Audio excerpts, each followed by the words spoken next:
Similar to yesterday morning, for those of you who were here yesterday morning, since I'm here and you're here, rather than face each other and waste time, what I thought I'd do is do question and answer until the scheduled time for the appearance starts. I was out there in the booth answering questions and decided that this would be a more efficient format for both of us. So we're going to do Q&A before as opposed to doing Q&A after. And Q&A requires Q, which is where y'all come in. Sir.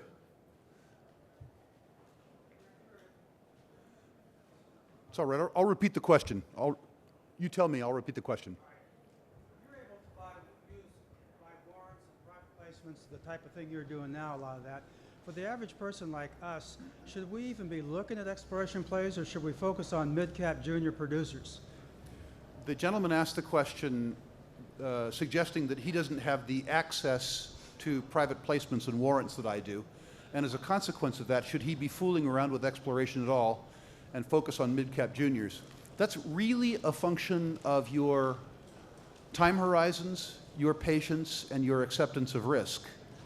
From my own point of view, an exploration portfolio where I can assemble a portfolio of 10 names, which could go 10, 15, or 20 for one, but where the probability is failure, or put a different way, a carefully selected portfolio where I have a 75% of probability on any individual name of losing half my money and a 25% probability of making 15 to 1 is a portfolio that, if I have the tolerance for the risk and the tolerance for the time frame, has a high expected internal rate of return. In most markets, it has paid me to take risk that other people shun, simply because of the arithmetic associated with with risk-taking. In this market, where the development stage companies selected with the correct parameters are selling statistically for the cheapest that they have sold in 20 years, there is some suggestion that a less risk-tolerant investor would be better placed to buy the developmental juniors at what are, from my point of view, statistically at least, historically low levels. It really depends on your level of greed. My levels of greed are boundless, and so I'm inclined to take more risk than most people. Other questions? My goodness. This is easy. Sir. Stand up, please. Dolly Varden, small high-grade deposit. My experience with small mines is almost unblemished by success. Anything that can go wrong with a big mine can go wrong with a small mine, but a small mine can never make you big money. Taking big risks to earn small returns is not arithmetic that appeals to me. So while I like the people behind Dolly Varden, their story is absolutely uninteresting to me. I wish them every success because they're nice folks, but... Sir. Detour Gold, again, like the people, I don't like large low-grade deposits. I find the capital efficiency with regards to large low-grade deposits problematic. I find the delta between the gold price and fuel costs unacceptable. I think, however, most of the senior mining companies will disagree with me, and after they get done digesting their past mistakes, in 2 years they'll make a new round of mistakes, and those will include Detour and DeCisco.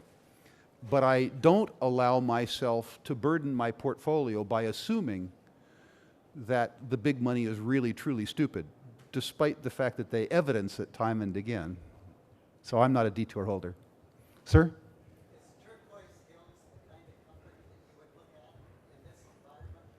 Is Turquoise Hill the type of company I would look at in this environment? Absolutely. I'm not going to buy Turquoise Hill because this environment is one where people look for an excuse to sell. At Turquoise Hill, the unanswered question is, what will the fiscal stability agreement with the Mongolian government look like? Put bluntly, how much money will be stolen from Turquoise Hill by the democratic process?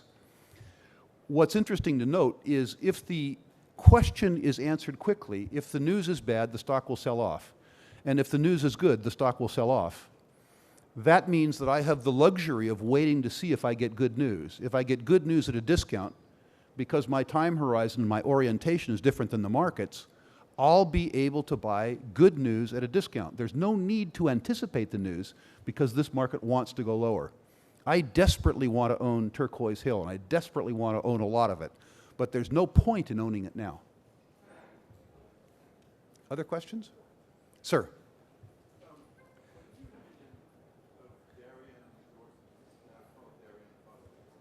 The gentleman asked about Darien phosphate, and I must admit that prior to this, I was blissfully unaware of the existence of Darien phosphate, and so I can't comment.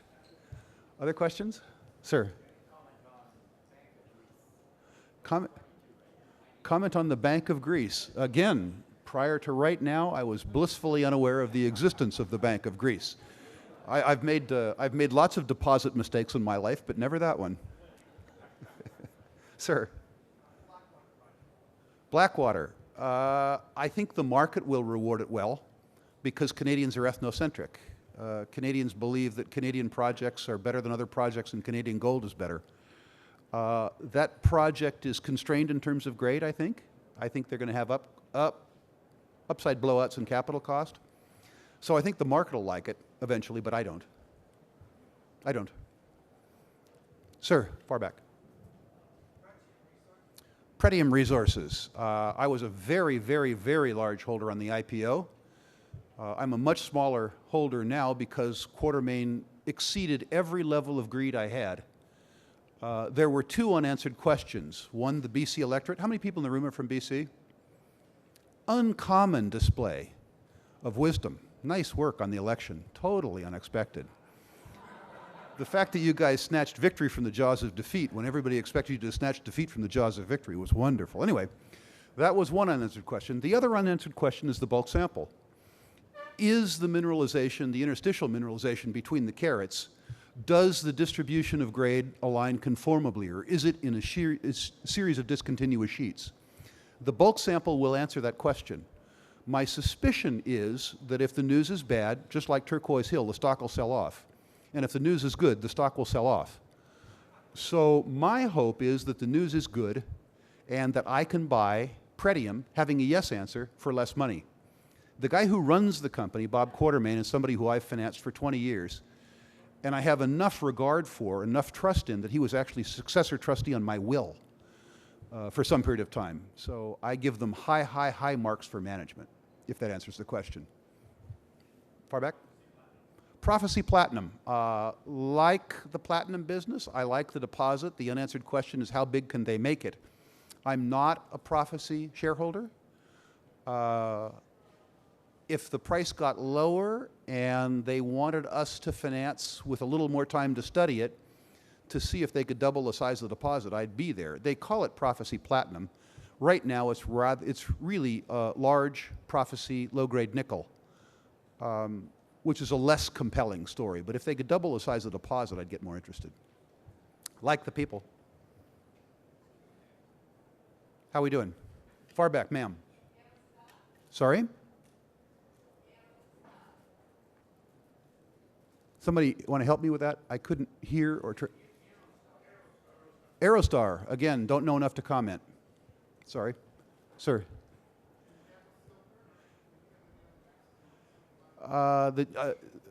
Two questions, Endeavor Silver and do I own any Mexican silver mines? I own Industrias Peñoles, which is the largest silver producer in the world, parent company of Fresnillo. I've owned it for many, many, many years. It doesn't trade in Canada, obviously. It trades on the Mexican Bolsa. You can trade it in the United States over-the-counter IPOAF.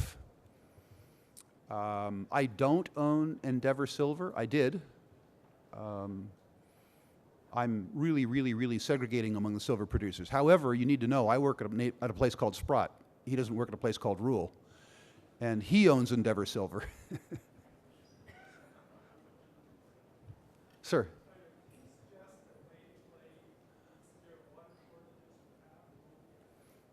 Water. Yeah. I mean, the water thesis, as you know, is one that has been very good to me. A couple things about water. It's a localized business. And so you have to be in the water business in a place where there isn't much. Not like BC, where you pay to make it go away. And you have to do it in places where there's a shortage where they can afford to pay for it. You know, Ethiopia doesn't work, as an example. So I do it in the U.S. Southwest. There are three names in the U.S. Southwest that I know that make sense in the context of water. The first is Boswell, symboled BWEL. Very, very, very cheap stock, about $800 a share. The second is PICO. Conveniently, the name and the symbol are the same, PICO. Largest water rights owner in the state of Nevada. Dry place that can afford to pay for water. And the third is Limoneira, LMNR, which is an agricultural business in California with attendant water rights. Pleasure. Oh, by the way, when I mention a name, including in the main part of the speech, these aren't recommendations. If I give you a recommendation, at least according to U.S. securities laws, it might be illegal, so I wouldn't want to break the law. These are disclosures of conflicts of interest which are required. It might sound like I'm making a recommendation to you, but I'm not, because that's illegal. I'm disclosing a conflict of interest because I already own them, which is required. Do we all understand that? Thank you. These are not recommendations. These are disclosures. Sir? Platinum Group Metals. I am a shareholder.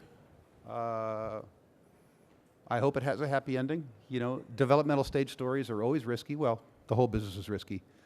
No secret, I like the platinum and palladium business. This will be a mechanized mine. It will not be one of these labor-intensive mines in South Africa that are recipes for failure. The fact that it isn't a recipe for failure does not guarantee it's a success, but my suspicion is that the platinum price 5 years from now will be 50% higher than it is today. And the mechanized mines, this mine, if all goes according to plan, will be in the lowest cost quartile and perhaps the lowest cost decile of global platinum producers. So, swallow twice, I like it. Ma'am?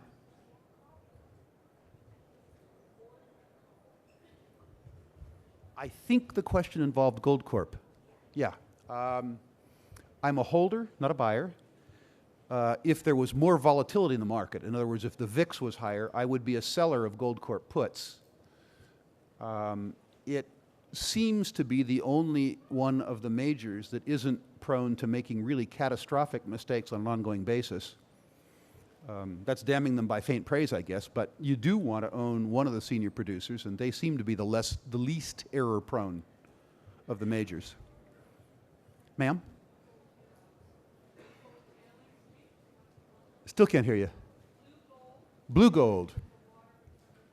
Don't know enough about that technology to burden you with my answer. Sir? Premier Gold. Like it. Never got cheap enough for me to buy. Like the people. Like the deposits. I'm not as certain as the management team is that any one of those projects is economic, but certainly they have wonderful, wonderful, wonderful locations. And they have a lot of gold. You know, the best, my friend Ken Cunningham will tell you, the best indicator mineral for gold is gold. And so they're wonderful addresses and a wonderful guy running it. 2 more minutes of questions. Sir? Love the uranium business. Love the uranium business. It was very, very, very good to me in the last cycle. You may know that. I bought the stuff when nobody else liked it. I mean, in fairness, I bought it way, way, way early, so my cost of capital was higher than it should have been. But the rent that the uranium business paid me by buying it in 2000, selling it in 2005 was astonishing. The single craziest, good crazy event of my career. And I get a second shot at it again. Everybody hates it, which of course means I like it. I think it costs the industry $75 a pound, fully loaded, to make uranium, and they sell it for $40. So they lose $30 a pound, and being miners try and make it up on volume. The financial equation is that either the price of uranium goes up to the cost of production or the lights go out. Those are your 2 choices. I think it's likely that the lights don't go out. It may take 3 years for the thesis to play out, but I believe that this is an equation where the answer is a when question, not an if question, and I love when questions as opposed to if questions. Yep. The easiest thing in uranium is to buy Uranium Participation Corp. You get uranium at a 15% discount to the price of yellow cake, and I think the price of yellow cake has to go up. So you get, from my point of view, a double discount, and you don't have to worry about people's inability to mine, which is nice. You know, there's very little risk of operational failure if your business consists of having cans of yellow cake stored in a secure warehouse. I mean, you could screw it up, but it would take talent. Other questions? Are there any friendly jurisdictions that recommend Well, the friendliest jurisdiction in the world for uranium is Saskatchewan. The Saskatchewan government can't afford not to be friendly. And only as a consequence of that, they're reasonably friendly. You know, the phrase friendly jurisdiction is certainly a contradiction in terms, but there's just least hostile jurisdictions, and that's Saskatchewan. Sir? U308 Corp. U308 Corp. Nice deposit, smart people. I think it's a science project. When I look at the recovery process, it looks to me like they're sort of fusing together 4 technologies that sometimes work into one process that may well work, but it's beyond my ability to comprehend. I'm not saying it won't work. I'm just trying to say I'm not smart enough to own it. I'm going to start the spiel now. We'll do more questions at the end.